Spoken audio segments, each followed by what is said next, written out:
Thank you, Mr Deputy Speaker. In rising to speak in support of this bill and of the government's amendments today, I'd like to begin by congratulating the government on listening to Australians and letting them be the guiding force behind this change. Through extensive consultation during 2017, those impacted told us that their most important concern was ensuring that images that have been posted on the internet or social media are rapidly removed. I'm proud to be part of a government that has listened to that feedback and is delivering effective and timely removal of non-consensually shared images. Now, it's critically important that we pass this bill and protect men and women from what is becoming an increasingly common type of online abuse. The responsibility for the non-consensual distribution of intimate, nude and sexual images lies entirely with the individuals who choose to distribute them, and they should face serious consequences for their actions. However, as we rightly condemn those abusers who share the images and legislate to protect innocent people from them, we should not be afraid to also reiterate the importance of being aware of one's own security online and of taking steps to help to protect oneself from falling victim to this form of abuse. Unfortunately, a great many of the images involved in this kind of abuse were created consensually or taken by the complainant themselves. Though this does not in any way excuse those that share them without consent, it is a simple fact that voluntarily allowing intimate images to be created and to be possessed by others substantially increases the risk that an individual will leave themselves vulnerable to the vagaries of human relationships. Just as we inform the public about precautions we can take to protect ourselves from any other type of crime or abuse, I believe we should also seek to educate both men and women in Australia about the risks of these breaches of trust and encourage them not to allow images of themselves of this kind to be created in the first place. I would urge everyone in Fisher and throughout the country to be aware of their own personal safety in this regard and not to consent to these images being taken in the first instance. Put simply, I would suggest that people just don't take photos of themselves in compromising positions or allow others to do likewise. It's not worth the risk, and you know what? It's not rocket science. But if there is anyone out there for whom this is a form of self-expression important enough to take the risk, I would urge them to make sure that they retain control of the images produced and do not allow any other person to possess them. If anyone watching believes that they have been subject to image-based abuse, I'd encourage them to immediately contact the Office of the E-Safety Commissioner, which is already able to provide a great deal of support and in many cases has been able to successfully have images removed.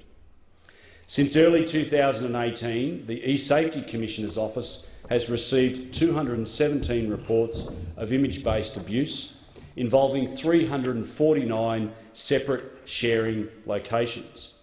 The Commissioner has been successful in having image-based abuse material removed in most cases, but unfortunately those reported represent only the tip of the iceberg.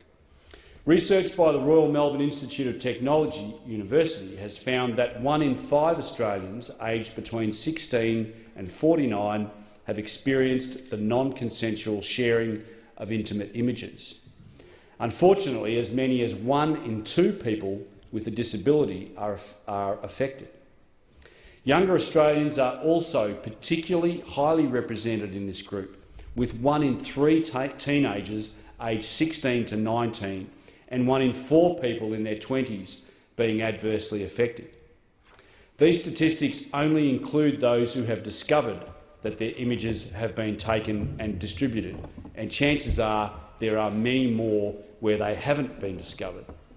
A study by the Social Science Research Network in the US found more than 3,000 websites which host intimate images shared without consent, with many giving the full names and even contact details of those photographed. Mr Deputy Speaker, I know that you and many of those in this place, if not all, know the consequences and how devastating they can be. Those impacted by image-based abuse of any kind are twice as likely as others to report experiencing high levels of psychological distress. The eSafety Commissioner tells us that many of those impacted experience long-term anxiety, fear and depression. As many as 49% of complainants in one US study reported receiving unsolicited cyberstalking or harassment from strangers who have seen their images. Reports from all over the world attest to the fact that in some cases this abuse can sadly, very sadly, lead to suicide. Parents, please remind your children, even if they're over 18, that if they take part in sexting, what's referred to as sexting, that they lose all control over those images, and chances are they will never get them back. They could end up, for example, being posted on the dark web by pedophile groups who share such images worldwide for profit. The Coalition Government has already taken action to deal with this increasing threat. It was the Coalition that established the Children's eSafety Commissioner in July of 2015, and the Turnbull Government, which expanded its role to encompass eSafety information and support for all Australians. In total, the government committed $10 million to support those affected in 2016-17, including $4.8 million to allow the eSafety Commissioner to develop and implement an online complaints portal for image-based abuse which delivers fast access to very tangible help. In the latest federal budget, the government has allocated an additional $14.2 million to facilitate the ongoing delivery of new and existing initiatives. These include new resources for frontline workers and school chaplains, targeted materials to support vulnerable Australians, and online safety training to pre-service teachers at university. This action to date has been important and welcome, but I believe that as parliamentarians we should all play our part in raising awareness of these issues. Like many around the country, my electorate of Fisher includes nearly 10,000 young people aged between 18 and 24 who are particularly at risk, as well as thousands more students at 13 secondary schools who are regrettably increasingly facing cyber abuse of all kinds. Mr Deputy Speaker, I've got 4 daughters myself, all of whom are now young women. The distress that an incident of this kind would cause them, the possible consequences for their careers, their relationships and perhaps even their mental health are hard to fathom. I've therefore taken a particular interest in the issue of cyber abuse. In February this year, I invited the eSafety Commissioner, Ms Julie Inman-Grant, to the electorate of Fisher to promote the work of the Commission and help educate the community on how they can be safer online.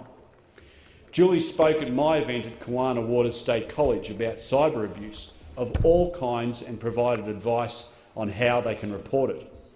I'm following this work with a practical eSafety awareness poster which I'm distributing to schools and other prominent community locations for display.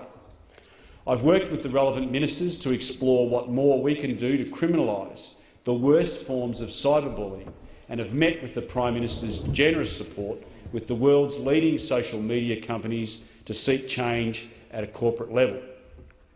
As such, I'm grateful to the government for bringing forward this latest piece of legislation which will complement existing criminal offences at a state and Commonwealth level and ensure that we get this content offline as quickly as possible. Thank you, Mr Deputy Speaker. And before I start, I just want to acknowledge the young people in the chamber or in the gallery of the chamber this morning, and I want to implore you to listen to what I have to say very, very carefully, because this will impact on you, not just on you, it also impacts on older people. But there are some very salient lessons for what I'm about to say, and this is in relation to a bill which deals with the non-consensual sharing of intimate images. Now, this is a continuation of a speech that I was making yesterday, so it may not make exactly the sort of sense because you're coming into it two-thirds in, but Australians want immediate action on this bill, Mr Deputy Speaker. Those impacted do not want to wait for a lengthy criminal trial process.